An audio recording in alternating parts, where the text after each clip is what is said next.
ETF index mutual funds నేర్చుకుని stock మార్కెట్లో రాణించాలనుకుంటున్నారా? వెంటనే ఈ నెంబర్కి కాల్ చేయండి.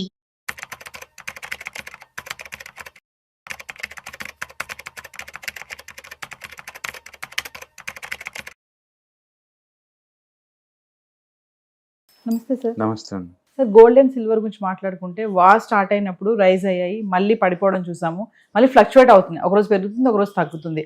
మరి చూసుకుంటే వెండి కూడా కొంచెం పెరగడం కూడా చూస్తున్నాం సార్. అంటే ఈ పెరగడం అనేది తగ్గడం అనేది పర్మనెంట్ అనుకోవచ్చా, టెంపరీయా, మళ్ళీ పడి రైజ్ అవుతాయా? అంటే బేసికల్గా ఇంత ముందులాగా గోల్డ్ సిల్వర్ లో బీటాతో ఉండదండి. ఇక్కడ నుంచి టూ మచ్గా వాలటిలిటీ గురి అవుతూ ఉంటుంది అనమాట. ఏదైనా గుడ్ న్యూస్ వస్తే వెంటనే 5% అలా పెరగటం, బ్యాడ్ న్యూస్ రాగానే వెంటనే కొలాప్స్ అవటం, ఇలాంటివి ఎక్కువ జరుగుతూ ఉంటాయి.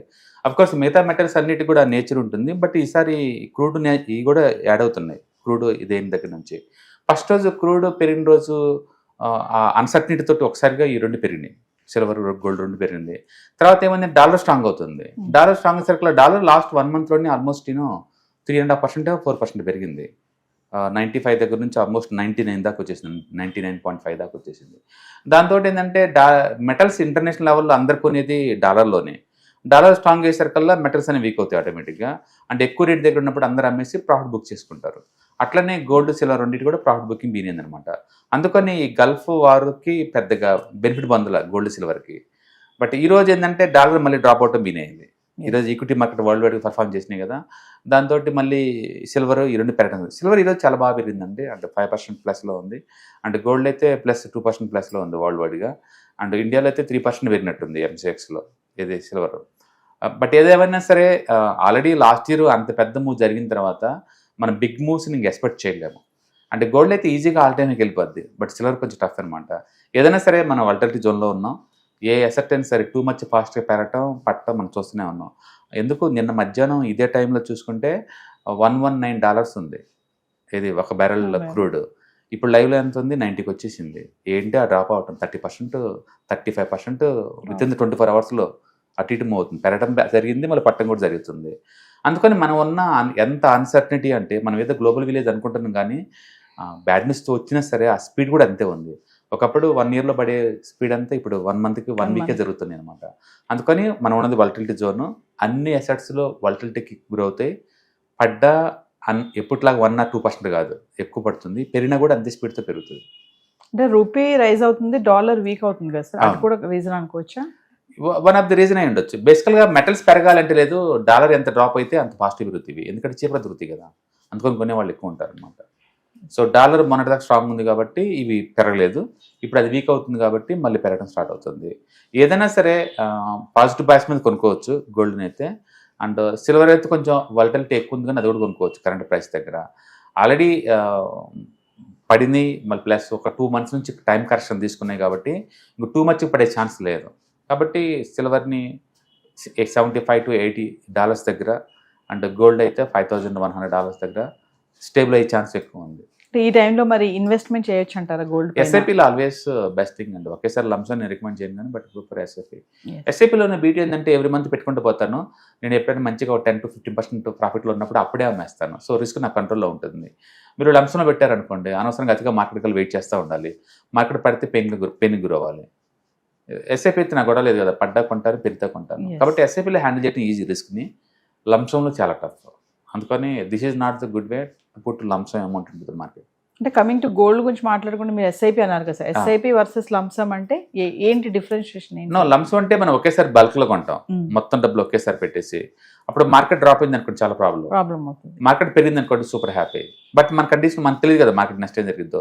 ఎస్ఐపి అయితే ఏమవుద్ది, నేను ఎట్లా ఇన్స్టాల్మెంట్లో 10 ఇన్స్టాల్మెంట్లో కొందామని ప్లాన్ చేశాను అనుకోండి, ఈ 10 ఇన్స్టాల్మెంట్ లోపు పడితే నాకు ఎందుకు, పెరిగితే నాకు ఎందుకు. నేను ఎట్లాగో 10 ఇన్స్టాల్మెంట్ పెడదాం అనుకుంటున్నాను, ఫస్ట్ ఇన్స్టాల్మెంట్ ఇప్పుడు పెట్టాను కాబట్టి నాకు ఇబ్బంది లేదు.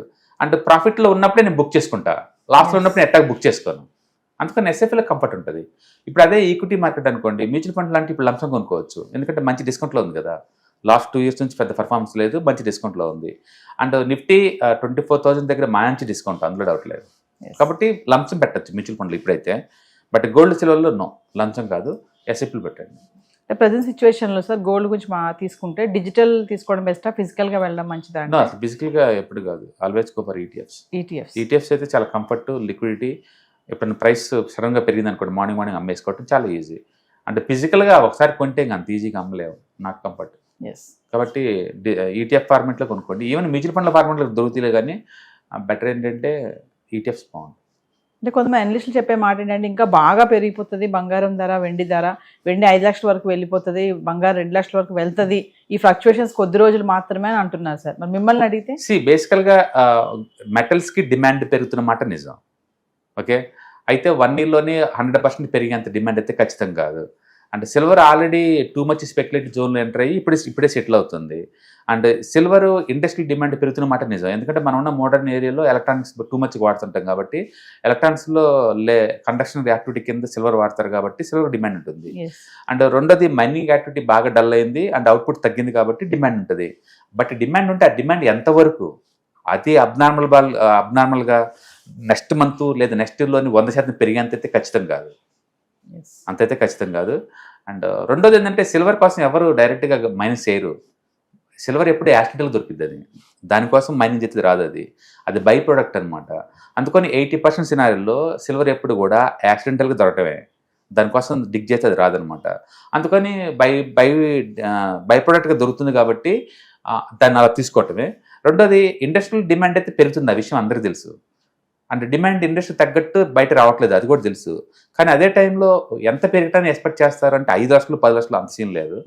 మేబీ 3 lakh నుంచి 4 lakh మధ్య నెక్స్ట్ 1.5 year 2 years ఉంటుంది ఖచ్చితంగా. ఆ రేటే ఇండస్ట్రీ భరించలేదు, అంతకంటే ఎక్కువ అంటే ఆల్టర్నేటివ్ చూసుకుంటారు వాళ్ళు, అదంత లేదు. గోల్డ్ పెరిగింది ఈజీగా. ఎందుకు గోల్డ్ పెరిగింది అంటే సెంట్రల్ బ్యాంక్స్ యొక్క సపోర్ట్ ఉంది కాబట్టి. అండ్ పబ్లిక్ కొంటవే తప్ప అమ్మటాలు ఉండవు. ఊహించుకోండి, ఇండియాలో కొన్ని లక్షల మ్యారేజ్ జరుగుతాయి ఎవ్రీ ఇయర్. మ్యారేజ్ జరిగిందంటే ఎక్కువ వాళ్ళు పుట్టేది గోల్డ్లో పెడతారు, పైగా అది బయింగ్ తప్ప సెల్లింగ్ లేదు కదా ఇంకా. అందుకని మైనింగ్ యాక్టివిటీ ద్వారా ఎంత వచ్చినా సరే ఆ గోల్డ్ డిమాండ్ ఎప్పుడు ఉంటుంది బై డిఫాల్ట్. అందుకని గోల్డ్ డిమాండ్ సస్టైన్ అవుతుంది, సిల్వర్కి అంత డిమాండ్ సస్టైన్ అవ్వదు. అందుకే మీరు బాగా జాగ్రత్త చూస్తే సింగిల్ డేలో సిల్వర్ పడింది 30%, గోల్డ్ పడింది 9%. దాని మీద ఏంటంటే గోల్డ్కి ఫర్ ఎవర్ డిమాండ్ ఉంటుంది. అండ్ బై డిఫాల్ట్ దాన్ని ఇన్వెస్ట్మెంట్లో ట్రీట్ చేస్తారు గోల్డ్ని. అంటే సిల్వర్ అలా కాదు, అది హార్డ్కోర్ ఇండస్ట్రియల్ డిమాండ్ అంతే. అంటే పబ్లిక్ డిమాండ్ చాలా తక్కువ. సెంట్రల్ బ్యాంక్స్ టూ మచ్ కొనవు. అంటే ట్రెడిషనల్గా ఇన్వెస్ట్మెంట్ అంటే గోల్డే, కాబట్టి గోల్డ్ కన్జర్వేటివ్ సిల్వర్తో పోల్చుకుంటే. అది సస్టైనబిలిటీ ఉంటుంది, అది ఈజీగా ఆల్ టైమ్ హై దాటిది కూడా, అందులో డౌట్ లేదు. Next maybe couple of months నుంచి ఇయర్స్లో. బట్ సిల్వర్ అలా కాదు, మళ్ళీ ఇంకొక స్పెక్యులేటివ్ యాక్టివ్స్ రన్ అయితే అప్పుడు కలబోద్ది. బట్ గుర్తుపెట్టుకోండి, మిగతా కమాడిటీస్ అన్నిటికి కూడా అన్ని ఆల్ టైమ్ హైలో ఉన్నాయి. ఈవెన్ క్రూడ్ కూడా చాలా ఫాస్ట్గా పెరిగింది లాస్ట్ 3 daysలోనే కదా. సో కమాడిటీస్ అన్నిటికీ డిమాండ్ నడుస్తుంది మార్కెట్లో, బట్ అబ్నార్మల్ డిమాండ్ ఉంటుందని నేను అనుకోవట్లేదు. అంటే వార్ స్టార్ట్ అయినప్పటి నుంచి చూసుకుంటే సార్, డైరెక్ట్గా కానీ ఇండైరెక్ట్గా కానీ ఎఫెక్ట్ అనేది గోల్డ్ అండ్ సిల్వర్ పైన ఎలా ఉంది అంటే ఓవరాల్గా? పెరగలేదు పడలేదు నేను అంటుంది అది. ఈ వార్ వల్ల, ఈ అన్సర్టనిటీ వల్ల గోల్డ్ సిల్వర్ పెద్ద పెరగలేదు పడలేదు. లాస్ట్ 1 month రిటర్న్స్ 2-3% ఉంది గోల్డ్ సిల్వర్లో. లాస్ట్ 1 yearలో చాలా రేర్ అట్లా అంత తక్కువ మూవ్ అవటం అనేది, ఎందుకంటే డాలర్ స్ట్రాంగ్ అవటం. రెండోది, ఎప్పుడైనా ఒక ఈవెంట్ జరిగినప్పుడు ఏంటంటే అందరూ లిక్విడిటీ ఇష్యూస్ వస్తాయి. లిక్విడిటీ ఇష్యూస్ వచ్చినప్పుడు ఏంటంటే ఏ అసెట్ మీ దగ్గర ఉంటే వాటిని అమ్మేస్తారు, అమ్మి ఎన్కాష్ చేసుకుంటారు. బహుశా గోల్డ్ సిల్వర్ కూడా రెడీ టు సెల్ లాగా ఉన్నట్టుంది, అమ్మేసుకొని అమౌంట్ క్యాష్ చేసుకున్నారు. ఎందుకంటే వార్ జరుగుతుంది, నాకు అమౌంట్ కావాలి కాబట్టి రిచ్ వాళ్ళందరూ బై డిఫాల్ట్ దాన్ని డిస్పోజ్ చేసి ఉండొచ్చు, అలా దానికి సప్లై క్రియేట్ అయ్యి ఉండొచ్చు అట్లా. రెండోది, డాలర్ కూడా స్ట్రాంగ్ ఉంది కాబట్టి ఈ టైంలో అమ్మితే నాకు ఎక్కువ డబ్బులు వస్తాయి కాబట్టి అమ్మి ఉండొచ్చు. అట్లా వరల్డ్ వైడ్గా ఎంతకంత సెల్ జరిగి ఉంటుంది. ఎందుకంటే ఎక్కడ వరల్డ్ వైడ్గా ఒకే రేటు నడుస్తుంది అంటే మీనింగ్ ఏంటి, ఒక గల్ఫ్లోనే సప్లై ఉంటే వేరే చోట ఉండకూడదు అని రూల్ ఏం లేదు కదా. అంటే దట్ మీన్స్ వరల్డ్ వైడ్ కూడా గోల్డ్లో ప్రాఫిట్ బుకింగ్ జరిగింది, గోల్డ్ సిల్వర్లో ప్రాఫిట్ బుక్ జరిగింది కాబట్టి పెరగకుండా ఉంది. అంటే లాస్ట్ 1 month టైం కరెక్షన్ నడుస్తుంది. యాక్చువల్గా ఏదైనా అసెట్ బాగా డ్రాప్ అయిన తర్వాత ఆ టైం కరెక్షన్ అది గుడ్ అనమాట. యూజువల్గా అది 2 to 6 months జరిగింది ఆ టైం కరెక్షన్. అది జరిగిన తర్వాత మళ్ళీ మూవ్ తీసుకుంటుంది ఎటో కట్టు. నాకు తెలిసి మళ్ళీ all time high gold and సిల్వర్లో గోల్డ్కే జరిగింది ఫస్ట్ ఆల్ టైమ్ హై జరగటం. Silver maybe take couple of months అవతల జరుగుతుంది. సో వివర్స్, March 14, March 15 సాయంత్రం 6 గంటల నుంచి 9 గంటల వరకు 2 రోజులు నిర్వహించబోయే స్టాక్ మార్కెట్ ఎనలిస్ట్ సుందరరామరెడ్డి గారి క్లాసెస్కి అటెండ్ అవ్వండి. బెస్ట్ ఇన్వెస్ట్మెంట్ ఫండ్స్ ఏంటి, ఎక్కడ ఇన్వెస్ట్మెంట్ చేయాలి, ఎలా ఇన్వెస్ట్మెంట్ చేయాలి, ఎంత ఇన్వెస్ట్మెంట్ చేస్తే ఎంత వస్తుంది, బెస్ట్ షేర్స్ ఏమున్నాయి, హై రిటర్న్స్ ఇచ్చే ఫండ్స్ ఏమున్నాయి, మీరు కనుక సార్తో మాట్లాడి మీ డౌట్స్ అన్ని కూడా క్లియర్ చేసుకోవచ్చు. ఈ వెబినార్లో జాయిన్ అవ్వడం వల్ల మీకు ఒక best investment strategies and ideas కూడా నేర్చుకునే అవకాశం ఉంది. మరి ఇంకెందుకు ఆలస్యం, కింద స్క్రోల్ అవుతున్న నెంబర్కి కాల్ చేసి ఇమీడియట్లీ స్లాట్ బుక్ చేసుకోండి. హలో ఫ్రెండ్స్, ఫైనాన్షియల్ ఫ్రీడమ్ మీద వెబినార్ జరగబోతుంది. ఇది డైలీ 3 hours ఉంటుంది, 3 days ప్రోగ్రామ్. దీంట్లో మీకు ఫైనాన్స్ ఫ్రీడమ్ ఎలా సాధించవచ్చు via with ETFs, index funds, mutual funds ద్వారా డీటెయిల్ గా ప్రాక్టికల్ వేలో మీకు ఎక్స్ప్లెయిన్ చేయబడుతుంది. అండ్ దీంట్లో ఎనీ డౌట్స్ ఉన్నా సరే ఇమీడియట్ గా వెబినార్ లోనే ఎక్స్ప్లెనేషన్ చెప్తారు.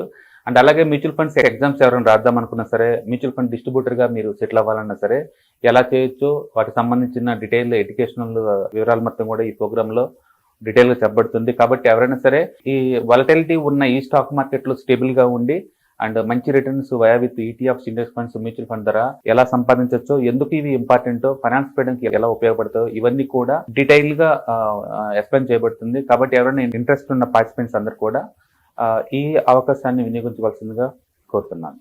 Thank you.